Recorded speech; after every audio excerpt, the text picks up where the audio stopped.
সবাই দেখো আর স্ক্রিপ্ট না করে ভোগটা তো হচ্ছে চলো দাদু আর দেখা ঠাম্মার যাক। উপলক্ষে। প্রতি বছরের ন্যায় এই ভোগটা হয় আমাদের বাড়িতে, তাই ভাবলাম তোমাদেরকে একটু শেয়ার করি। তো সকালবেলা ঘুমাই থেকে উঠে আমার স্নান টান হয়ে গিয়েছে, আর ওখানে হচ্ছে শাক কাটা আর ওইদিকে সবজি কাটা হচ্ছে। আর এটা হচ্ছে চৌকো, আর চৌকোতেই রান্না হবে।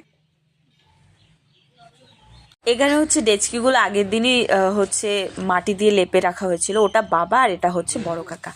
আর এখানে চলে আসি, এখানে হচ্ছে সকালের রান্না হচ্ছে। এটা হচ্ছে ছোট বৌদি, তোমরা সবাই চেনো।